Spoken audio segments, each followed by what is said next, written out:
Hello everyone, so we are doing in-text question number 1.11.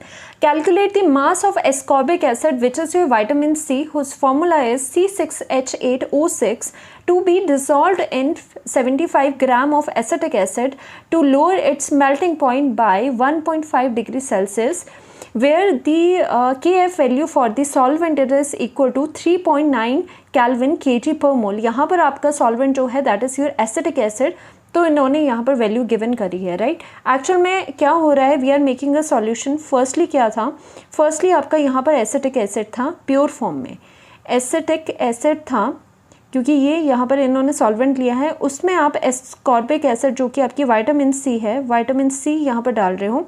तो actual में क्या हो रहा है कि यहाँ पर एस्कॉर्बिक एसिड डालने की वजह से जो मेल्टिंग पॉइंट है आपका वो क्या हो रहा है, लोअर हो रहा है। यहाँ पर क्या हो रहा है आपका, यहाँ पर ये पूरा सॉल्यूशन जब बना तो अगर मान लीजिए अगर प्योर एसिटिक एसिड का फ्रीजिंग पॉइंट अगर TF नॉट था तो विटामिन सी डालने की वजह से उसका जो फ्रीजिंग पॉइंट है उसमें डिप्रेशन आ गया, वो लोअर डाउन हो गया राइट। सो ये है आपका डिप्रेशन ऑफ आपका फ्रीजिंग पॉइंट वाली कॉलिगेटिव प्रॉपर्टी है। सो फर्स्टली हम जो गिवन है वो राइट डाउन कर लेते हैं। आपको यहाँ पे you need to calculate the mass of the ascorbic acid. Ascorbic acid is here क्या है, यहाँ पे सॉल्यूट है तो W2 यहाँ पर आपको कैलकुलेट करना है। ऑल्सो यहाँ पर 75 ग्राम ऑफ एसिटिक एसिड का यूज़ हुआ है, दैट मीन्स W1 की जो वैल्यू है that is equal to your 75 gram जो कि क्या है यहाँ पर सॉल्वेंट है। Okay, this is your solvent है, तभी हमने इसे W1 लिखा है। सो यहाँ पर आपको क्या बताया जा रहा है कि जो आपका मेल्टिंग पॉइंट है वो कितने से लोअर हो रहा है, वो बाय 1.5 डिग्री सेल्सियस से लोअर हो रहा है। यहाँ पर बाय लिखा है, this is very important word, क्योंकि अगर 2 लिखा होता तो दैट मीन्स इसकी वैल्यू आपको ये गिवन थी। ओके, बट यहाँ पर क्या है, ये TF नॉट एंड TF के बीच का जो डिफरेंस है कितना, उसमें कितना वो कम हुआ, कितना उसका फ्रीजिंग पॉइंट कम हुआ, उसकी वैल्यू, उसका डिफरेंस आपको गिवन है। ओके, सो दैट मीन्स यहाँ पर difference that means delta TF आपको गिवन है, नॉट दी TF नॉट और दी TF। इनमें से कोई वैल्यू आपको ये गिवन नहीं है, आपको डिफरेंस गिवन है क्योंकि आपको बताया जा रहा है कितने से लोअरिंग हो रही है, बाय इतने से लोअरिंग हो रही है, दैट मीन्स आपको डेल्टा TF यहाँ पर गिवन है। तो एक और चीज़ है, क्योंकि since it is the difference, मैंने पहले वाले न्यूमेरिकल में भी ये बात बताई है, तो आप डेल्टा TF को 1.5 डिग्री सेल्सियस की जगह 1.5 केल्विन भी लिख सकते हो, one and the same thing. क्योंकि अगर आप डिग्री सेल्सियस को अगर कन्वर्ट करोगे और डिफरेंस देखोगे, डिफरेंस की बात है, यहाँ पर जो डिफरेंस आ रहा होगा अगर केल्विन में ली होती यहाँ पे चीज़ें तो भी डिफरेंस यही आता, अगर डिग्री सेल्सियस में आपके टेम्परेचर को माइनस किया है तो भी डिफरेंस यही आना, बिकॉज डिफरेंस में आप ये यूनिट्स नहीं देखते क्योंकि सेम ही वैल्यू आनी है, डिफरेंस ही आनी है। सो हम डिग्री सेल्सियस की जगह यहाँ पर केल्विन भी लिख सकते हैं, ये आप यहाँ पे नोट डाउन करना। ओके, यहाँ पर बहुत ज़्यादा डिफरेंस, यहाँ पर बहुत ज़्यादा डाउट आता है बच्चों को। सो हम क्या करेंगे, अब हम कॉलिगेटिव प्रॉपर्टी लगाएंगे एंड ऑल्सो आपको क्या गिवन है, ऑल्सो आपको यहाँ पर KF of the acetic acid भी गिवन है। सॉल्वेंट का हमेशा KF होता है, तो यहाँ पर 3.9 केल्विन kg पर मोल है, kg पर मोल आपको यहाँ पर गिवन है। सो हम यहाँ पर क्या करते हैं, यहाँ पर अकॉर्डिंग टू हम यहाँ पर लिखते हैं according to depression of freezing point. तो ये कॉलिगेटिव प्रॉपर्टी है, उसके अकॉर्डिंग क्या होता है, delta TF it is equal to KF molality. Okay, KF into molality हो जाएगा यहाँ पर। अब यहाँ पर जो मोलैलिटी है उसको हम ओपन अप करेंगे और डेल्टा TF की वैल्यू पहले से हमें पता है, सो KF यहाँ पर एज सच आएगा। मोलैलिटी क्या होती है, number of moles of the solute पर kg ऑफ द सॉल्वेंट, तो हम यहाँ पे ओपन अप करेंगे, यहाँ पर M2 आ जाएगा, यहाँ पर W1 आ जाएगा, that should be in kg। अगर kg में नहीं है so we need to multiply it by it by the 1000 so that वो ओवरऑल kg में कन्वर्ट हो जाए। ओके, सो यहाँ पर W2 आपको निकालना है।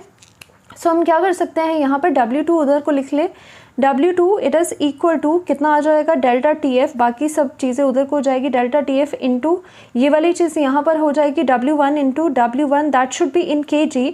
अगर सिंस यहाँ पर जो W1 है वो ग्राम में है, सो यहाँ पर हमें क्या करना पड़ेगा, 1000 से मल्टीप्लाई करना पड़ेगा। तो हम क्या करेंगे, यहाँ पर W1 है आपके पास, सो डिवाइड में हम यहाँ पर साथ में M2 भी है, molar mass of the solute, divided by यहाँ पर क्या आ जाएगा, KF आएगा, एंड साथ ही साथ बिकॉज यहाँ पर 1000 होगा तो यहाँ पर भी आप 1000 लिखोगे, क्योंकि आपको 70 ग्राम 75 ग्राम को कन्वर्ट करना पड़ेगा, तो हमने 1000 लिखा है, राइट। सो यहाँ पर क्या आ जाएगा, W2 it is equal to कितना है, डिफरेंस कितना है आपका 1.5 है, डिग्री सेल्सियस लो या फिर केल्विन लो, तो हम यहाँ पे केल्विन ले रहे हैं, 1.5 केल्विन में आएगा ये, इंटू 75 ग्राम आप यहाँ पे लिखोगे, एंड साथ ही साथ इंटू जो मोलर मास है, मोलर मास आपका कितना हो जाएगा, M2 it is equal to आपको यस मोलर मास अभी कैलकुलेट करना पड़ेगा।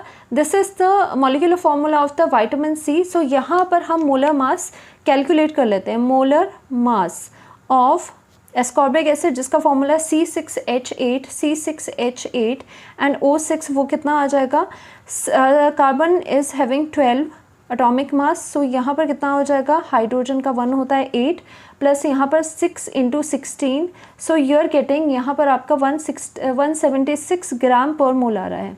सो यहाँ से आप ये वाली वैल्यू यहाँ पर पुट कर सकते हो of the molar mass.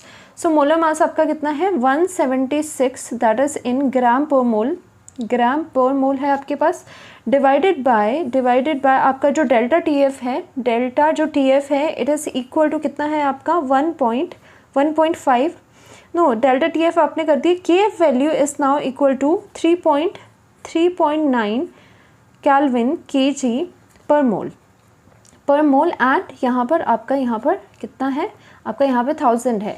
So now hence W2 it is equal to, W2 की वैल्यू आपकी कितनी हो जाएगी 19800 डिवाइडेड बाय यहाँ पर 3900 आ जाएगा, ये कैंसिल आउट हो जाएगी zeros.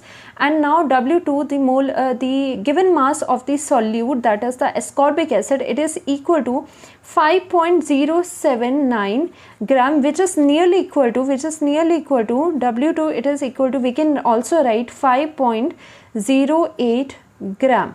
So that means the given mass of the solute it is equal to this much। अगर हम इतना आपका 5.08 gram of the ascorbic acid को 55 ग्राम ऑफ एसिटिक एसिड में डिज़ोल्व करेंगे, फिर जाके आपका पूरा का पूरा सॉल्यूशन का जो लोअरिंग आएगी आपकी मेल्टिंग पॉइंट या फ्रीजिंग पॉइंट में, वो आपकी 1.5 डिग्री सेल्सियस आएगी। Thank you so much.